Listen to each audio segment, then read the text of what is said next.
Assalamu alaikum, dear viewers. Today we are going to discuss the reasons and causes of the conflicts of siblings and young ones.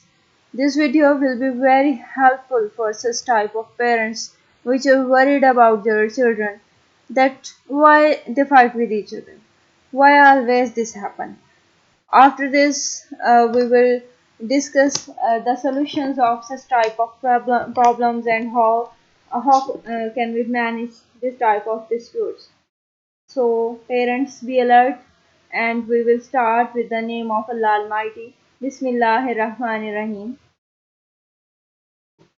Psychologist के मुताबिक बच्चों का आपस में लड़ना झगड़ना, बहन भाइयों का आपस में जो है वो इस तरह के तजाद का होना उनकी ब्रेन डेवलपमेंट के लिए बहुत फ़ायदेमंद है। मगर इसके साथ साथ उन्हें ये सीखना भी ज़रूरी है कि अगर मामलात आपस में बिगड़ रहे हैं तो उन्हें ठीक कैसे करना है, कंप्रोमाइज़ कैसे करना है। क्योंकि बचपन में अगर एक दूसरे के साथ मामला बिगड़ जाएं तो आपस में जो क्लैशेस हैं वो बढ़ते जाते हैं, उन्हें मामलात का वो सही करने का, आपस में सुलह करने का पता नहीं होता, तो लड़ाई लंबी हो जाती है। इवन दो कि उनके बढ़ने के, बच्चों के जवान होने के साथ साथ उनको मामलात कोई सही समझ ना होने के बायस वो जब नाराज़ होते हैं तो कई कई वर्ष तक ये लड़ाई जो है वो चलती रहती है। एक दूसरे में बर्दाश्त का मादा जो है वो ख़त्म हो जाता है। इसकी बजाय जो कई मनफी जज्बात और कई मनफी चीज़ें जो हैं वो यानी कि इसकी जगह ले लेती हैं।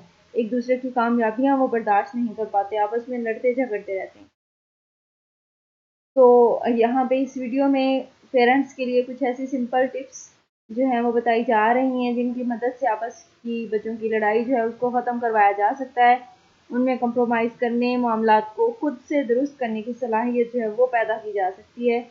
सो टिप नंबर 1 है कि बच्चों को स्टोरीज़ के रिजल्ट्स बताएं और खुद स्टोरीज़ के जो सुनाते हैं उनके अलावा नबी करीम सल्लल्लाहु अलैहि वसल्लम की फ़तह मक्का की कहानी जो है वो ज़रूर सुनाई जाए और बताया जाए कि कैसे हमारे नबी ने मक्का फ़तह करने के बाद अपने सब दुश्मनों को माफ़ कर दिया था। क्यों? क्योंकि वो कभी अपनी ज़ात के लिए इंतकाम नहीं लेते थे। दूसरा टिप जो है बहुत मज़े का है। I applied it and it works a lot. Fine box और जॉब बॉक्स, बच्चों के लिए एक एक बॉक्स जो है वो घर में किसी जगह पे प्लेस करें और उन्हें बताएं कि अगर आपस में उनकी लड़ाई हुई तो उनका एक दिन का जेब खर्च जो है वो जुर्माने के तौर पर उसमें डालना पड़ेगा। और अगर उन्हें पॉकेट मनी नहीं मिलती तो कुछ कागज़ के छोटे छोटे टुकड़ों पर मुख्तलिफ काम लिख के रख लिए जाएँ। ये फ़िज़िकल वर्क भी हो सकते हैं, एजुकेशनल टास्क भी हो सकते हैं, जैसे right the counting, right 10 fruits name और इस तरह के। और कुछ घर के काम भी फ़िज़िकल वर्क हो तो ये ज़्यादा बेटर है। ये इस तरह के काम लिख के वो बॉक्स जो है वो भरा हुआ हो। अगर बच्चों का आपस में झगड़ा हो तो उन्हें डब्बे में से एक जो है वो पर्ची निकालने का कहा जाए और जो काम भी उस पर्ची पर लिखा हुआ हो वो बच्चा लाजमी करेगा। इस तरह से उनके लड़ने की आदत बगैर डांट डपट के ख़त्म हो सकती है। यानी ये किस्म के रूल्स जो हैं वो चलेंगे, बच्चों को वो हैबिचुअल हो जाएंगे कि अगर हमने ये काम किया तो इसके बाद हमें ये करना पड़ेगा। और टिप नंबर 3 है कि बच्चों से लिखवाएं। अगर बच्चे आपस में झगड़ रहे हों और आपके पास एक दूसरे की शिकायत लेकर आ रहे हैं तो दोनों को एक एक खाली पेपर देकर अपने अपने जो जज्बात और एहसास हैं वो लिखने का कहें। अगर बच्चे छोटे हैं, वो लिख नहीं सकते, तो तब भी आप उनसे कहें कि अपने जज्बात को आपके सामने बुलंद आवाज़ में बयान करें। इस अमल से बच्चों को अपने महसूसात का खुद भी पता चलेगा कि वो क्या उनकी फीलिंग्स क्या थी। वो बात को बढ़ा चढ़ा कर करने के अमल से बचेंगे। अगर वो लिखना पसंद नहीं करते तो वो कोशिश करेंगे कि लड़ाई से बचें। इस तरह उन्हें लिखने की कोफत दोबारा नहीं करनी पड़ेगी। बच्चों को अलग अलग टाइम दें। बच्चों के साथ अलग अलग वक्त गुजारना, उनकी जो उनके मज़े के उनके काम हैं उनमें शामिल होना दूसरे बच्चों में थोड़ा हसद पैदा कर सकता है, यानी उनके सिबलिंग्स में। लेकिन अगर सबको इक्वल टाइम मिल रहा है तो इसके बहुत से फ़ायदे हैं। इससे बच्चों को पता चलेगा कि उनकी बड़ी अहमियत है, उनके वालिदैन उन पर तवज्जो देते हैं, उनसे बाखबर रहते हैं। चुनांचे वो लड़ाई झगड़े से बचने की कोशिश करेंगे ताकि उनको अलहदगी में या अपने पेरेंट्स वाले टाइम में उनको जवाबदेह ना होना पड़े। किसी एक बच्चे को डिफेंड ना करें बगैर वजह के।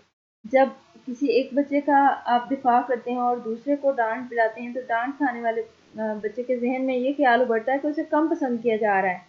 لہٰذا بچہ ان کے آپس کے مسئلے کو، بچوں کا اگر اس طرح کے کانفلکٹس ہوتے ہیں تو انہیں خود سالو کرنے دیں، انہیں بتائیں کہ ایک دوسرے کی ضروریات کو کیسے پورا کرتے ہیں۔ بچوں کے پزلز، بچوں کے لیے ایسے پزلز یا کھلونے وغیرہ خریدیں جسے وہ مل کر حل کر سکیں۔ انڈیویجولی انہیں پرائز لے کے دینے کی بجائے ایسے ہوں جنہیں وہ مل کر یعنی کھیلنے کی ان میں عادت جو ہے وہ ڈیولپ ہو سکے۔ اس سے ان میں ایک دوسرے کی مدد کرنے کی صلاحیت پیدا ہوگی اور ایک دوسرے کو سمجھنے کی قوت پیدا ہوگی کہ کون سا بچہ کون سا کام اچھی طرح سے کر سکتا ہے۔ بچوں کو اکٹھے باہر لے کے جانا، جیسے پارک وغیرہ میں، اور ان کو فزیکل ورک جو ہے وہ کھیلنے میں آپس میں مصروف رکھنا، اس سے کیا ہوگا کہ ان کے اندر جو انرجی ہے وہ پازیٹیو کاموں میں خرچ ہوگی اور تھکاوٹ کے بعد وہ لڑائی جھگڑے سے گریز کریں گی۔ جی، سیر و سیاحت، بچوں کے ساتھ سیر و سیاحت ان کی جو برین ڈیولپمنٹ ہے اس کے لیے بہت ضروری ہے۔ جب بھی بچے جو ہیں وہ کسی مقام کی سیر کے لیے جاتے ہیں تو انہیں ایک دوسرے کے زیادہ قریب آنے کا موقع ملتا ہے، وہ زیادہ ڈسکشنز کرتے ہیں۔ لازمی نہیں ہے کہ آپ جو ہے وہ کسی بہت دور ہی نکلیں سیر کے لیے، اپنے قریبی علاقے میں کسی بھی پارک میں، کسی بھی جگہ پہ جو یعنی کہ اچھی ہو، وہاں پہ آپ بچوں کو لے کے جا سکتے ہیں۔ جی، اپریسیشن یہ ایک ایسا کام ہے جس سے بچوں میں بہت زیادہ سیلف کانفیڈنس پیدا ہوتا ہے۔ اچھے کام کی تعریف جو ہے وہ بچوں کے لیے بہت ضروری ہے، ایون بڑوں کے لیے بھی بہت ضروری ہے۔ دوسرے بچوں میں بھی اس سے وہ یہ چیز پیدا ہوتی ہے کہ ہم بھی کچھ اچھا کام کریں تاکہ ہماری بھی تعریف ہو۔ جی، لاسٹ جو ٹپ ہے وہ ہے ڈیپ تھنکنگ۔ بچوں کو ان کے کاموں پر غور کروائیں اور انہیں خود سے سوچنے دیں کہ کوئی کام ٹھیک ہے یا غلط ہے۔ ایسا کرنے سے بچوں کو مختلف چیزوں اور معاملات کا پتہ چلے گا کہ اسے ٹھیک کس طرح سے کرنا ہے، غلطی سے کیسے بچنا ہے۔ تو اس کے ساتھ ہی آج کی ویڈیو اینڈ ہوتی ہے، اور at the end humble request, please subscribe the channel and share it with your friends if you like it. Thank you very much. Allah Hafiz.